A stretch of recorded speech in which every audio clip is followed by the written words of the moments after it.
I'm Natasha Ryan with Premier Risk Solutions, and this is our video series, Strong, Safe, and True, where we sit down with experts in the security industry and talk about issues that could impact employers, companies, employees, trying to educate, make people feel safer, and give them the tools to handle potentially volatile situations. This man next to me, Doug Hicks, history in law enforcement, trained in martial arts. You've been with me before. This is actually a continuation of our first session with you, Doug, on vigilance, how to tune in, turn on, and recognize fear and react properly in situations. But before we dig in, give me a little bit of background on what qualifies you as an expert, Doug. Well, I've been in martial arts and teaching self-protection and self-defense, personal protection for 25 years. I was a law enforcement officer for many years up in Toronto, Canada. I taught at the Law Enforcement Academy in Santa Fe, New Mexico. And I still have my own business here in Kirkland, Washington, teaching people how to be safe, how to protect themselves in potentially violent and violent situations, and how to make sure that they're the ones that go home at the end of the day. I like that, going home at the end of the day. Okay, I'm going to share my screen now, and I want to bring this up, and we're going to talk about the very first thing, right, Doug, is recognizing fear. So let's get into what it is exactly. Well, there's primarily two types of fear. One is the type of fear that is what I call emotional fear, and that's the one that we usually create out of something and make it bad or make it something to be afraid of. And there's an acronym that goes along with FEAR, and that's false evidence appearing real. We look at something and we make it bigger than it is, and then we have these responses to it and we become afraid. So that's the first one. And that's one that we can absolutely control and usually doesn't have any real danger factors to it. It's just our response to situations. Mm-hmm. The second one is our instinctual fear. And that is our fear of being eaten by a bear or being chased by a cougar or being attacked by a big, scary looking, mean human. Those are instinctual kind of fears that there can be some real danger attached to. Falling off the side of a mountain, getting caught in an earthquake, all of those things. Off the mountain's usually my nightmare. That's the one that gets me, yeah. There you go, there you go. And then we have the ones that are kind of a mix in the middle, afraid of snakes, afraid of spiders. And yes, there are some poisonous ones out there that can be dangerous, but most of that is what is an emotional fear that's really not based in reality. It's more an irrational fear of something, and those become phobias. So different types of fear. The one we want to look at today is kind of a combination of both, but not specifically what the fear is, but how do we control that fear so that it doesn't affect our ability to respond when there is really danger in our environment. Right. The second acronym is forget everything and run. And it's just like, oh my God, what do I do? And then you just run and you get out of there without really thinking and processing through what the dangers are and what your other options are. Yeah. So being able to control your fear is really important to be able to respond in potentially dangerous situations. And of course, I'm sure that part of controlling that comes with training and prep work, right? Yes, training is absolutely vital. And what training does is it allows us to control our fear response, which is a physiological, mental, and emotional response to events and circumstances. And a lot of people may know the fight or flight response when we're talking about fear. And it's really fight, flight, freeze, and forget. The freeze component is what happens to someone who is untrained in certain circumstances. And I'll go into a couple of examples. And the fight or the flight are the primary physiological responses in our body and what happens internally. And so we have change in perceptions. We have hearing and visual changes. You'll often hear people talk about tunnel vision. Or they didn't hear the gunshot, or it sounded really loud and they could hear everything.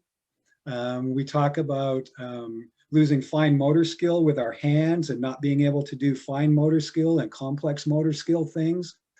these are some of the physiological responses we have to adrenaline being started to pump in the body, change in vasoconstriction and dilation, and blood flow changes in the body going to the brain and the central organs so that we can survive.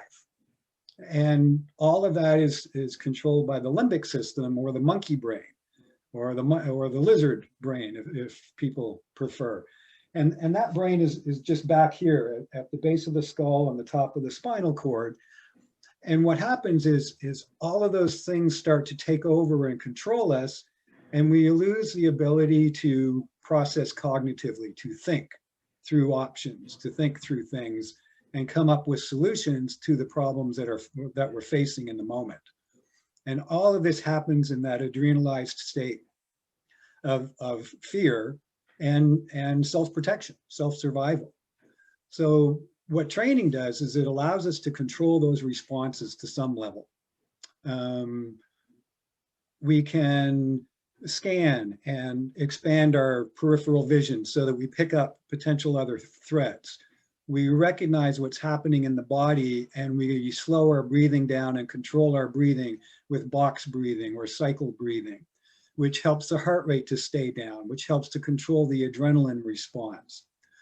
And people in martial arts and law enforcement and military, they do a lot of training like this so that they can respond in those dangerous situations and not lose control. In a self-defense class for a civilian, it's really important to make the training realistic. And by realistic, I mean scenario-based training of what could really happen on the street, in your home, at your office, at school, by going through scenarios of what potential threats actually are. What does that look like? Give me an example. Like if I came to your class, what would you do? In class, we look at more personal attack, personal scenarios. So you're walking in the street in downtown Seattle or Detroit or Chicago or something, and you're accosted by two people and they want your wallet or they want your life. How do you respond to that? Do you have communication skills and the ability to de-escalate and maybe talk them down a little bit so that the threat diminishes? Do you have the physical skills to actually respond to being grabbed and thrown against the wall or thrown down to the ground and jumped on? If you don't train those scenarios, if you don't train that realistic training, then you're not going to be able to respond in that situation. So a great example is traditional type martial arts. There's many, many stories of black belts getting their butts kicked on the street in real life scenarios because their training isn't realistic. They learn how to punch, they learn how to kick, they learn how to break from grabs, but it's all done in a sterile, very controlled environment where you're working with a partner. And a lot of training never goes beyond that. In scenario-based training and getting more realistic, you turn the lights down, you put the music on loud, you put a partial blindfold on as if you can't see very well. Yeah. You put the person in a big scary looking suit who actually uses force against you so that your responses are being triggered. And you really do have an adrenalized fear type response to this, similar to a real life scenario incident. So training that takes you to that next level that includes emotions, that includes the mental components as well as the physical components is really important. And including as much as you can. The United Arab Emirates have a training center for their military and law enforcement that they can set up scenarios that have everything. Lighting, smells, sensations. Sounds like a movie. You know, they can put chemical and burning smells into their scenario so that when their officers and military personnel get into the real world and experience that, it's not the first time they've ever experienced it. That's smart.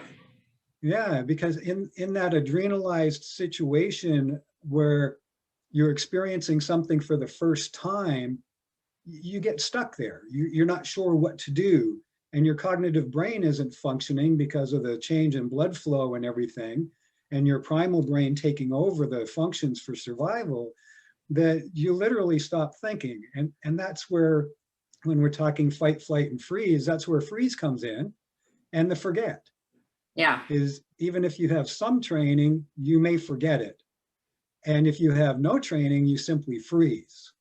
Yeah. And we see that a lot in YouTube videos at the shopping mall or at the school where there's an active shooter scenario or situation going on. And people just stop in the middle of the hallway. And you can see them kind of like looking around like, what was that? That was a loud noise. Was that real? Was that a gunshot? Yeah. Or was that fireworks? Or was it a Right. shelf falling over? And they just freeze there and they don't know what to do. And they don't do their run, hide, fight unless they're trained in the run, hide, fight.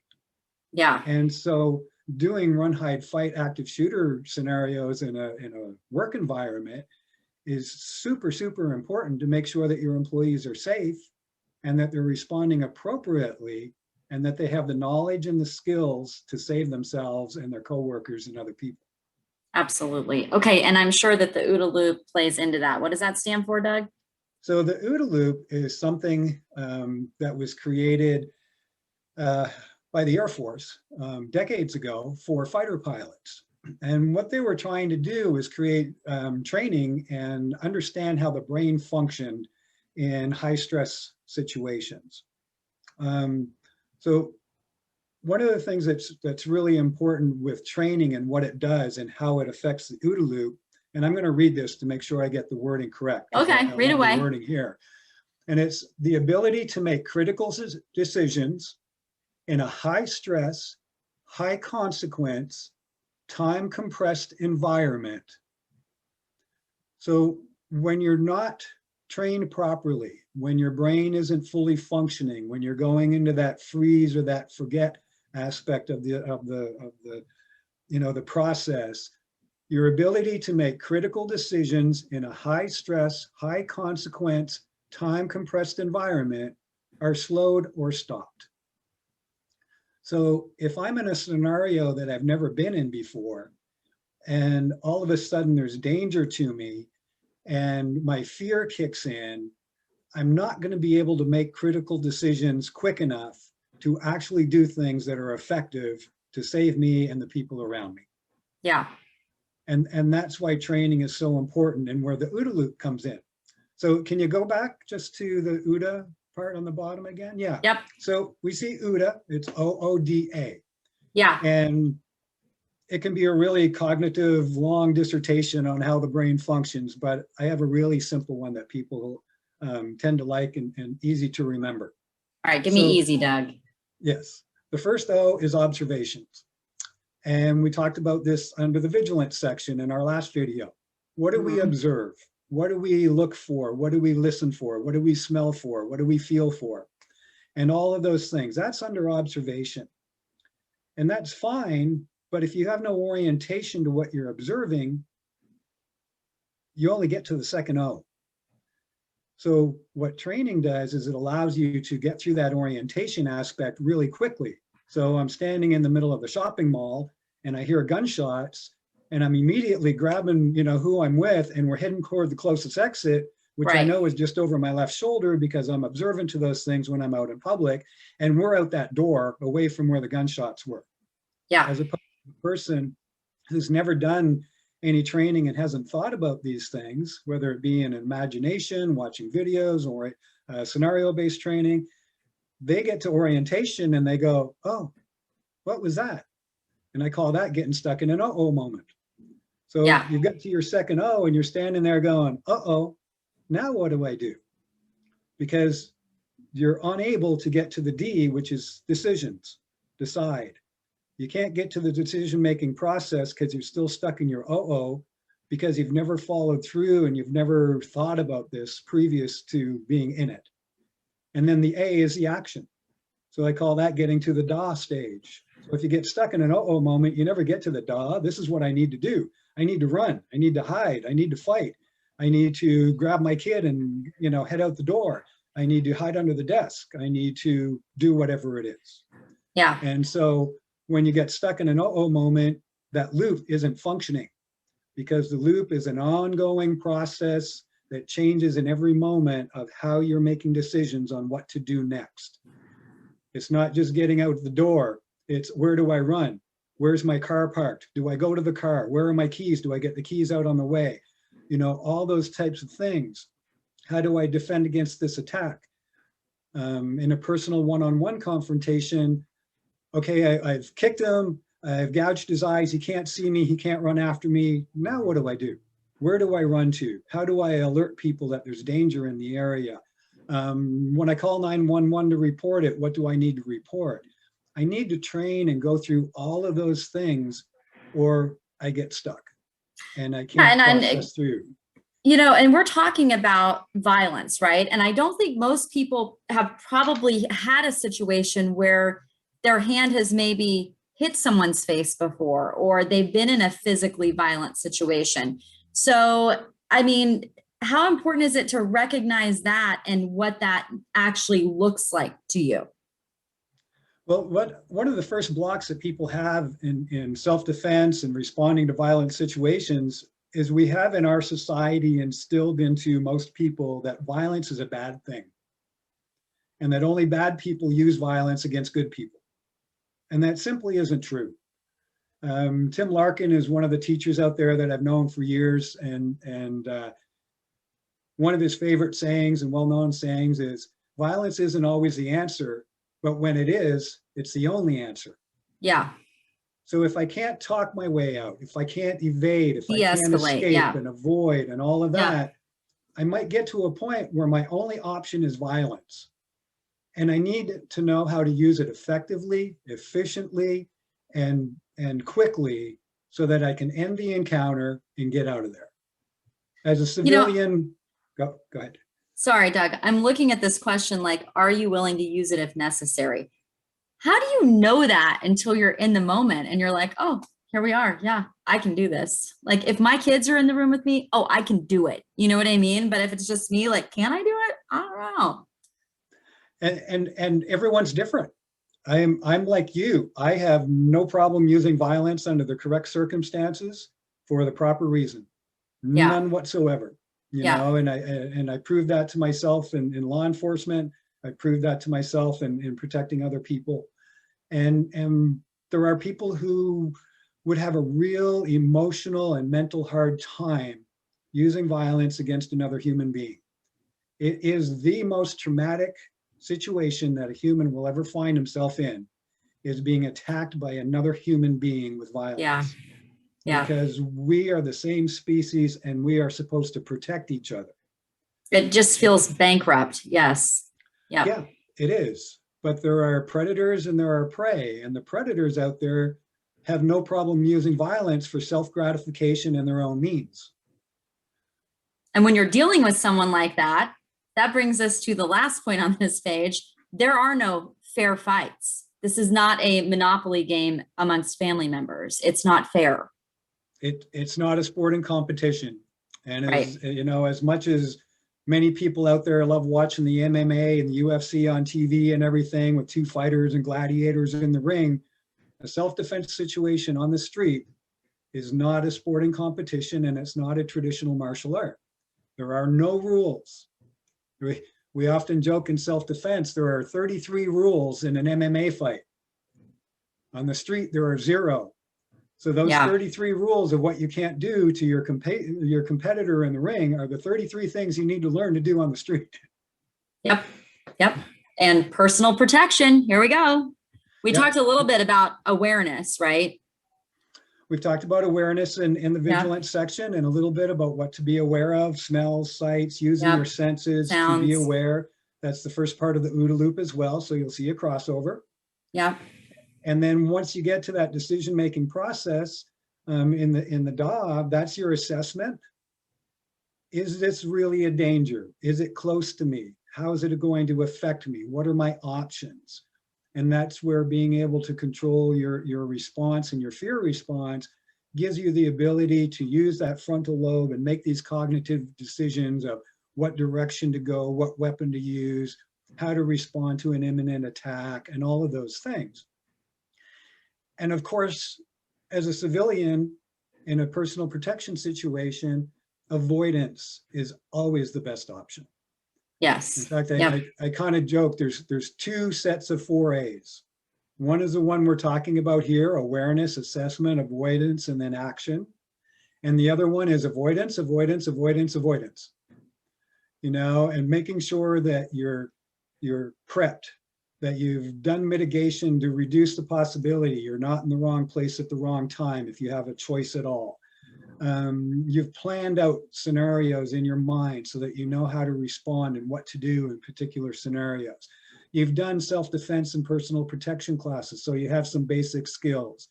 If you're a concealed pistol license carrier in Washington and you carry a gun, you've gone to the range, you've taken advanced training, you know how to move, you know the difference between concealment and cover, you know the legalities of use of force and when you can use deadly force and when you can't use deadly force.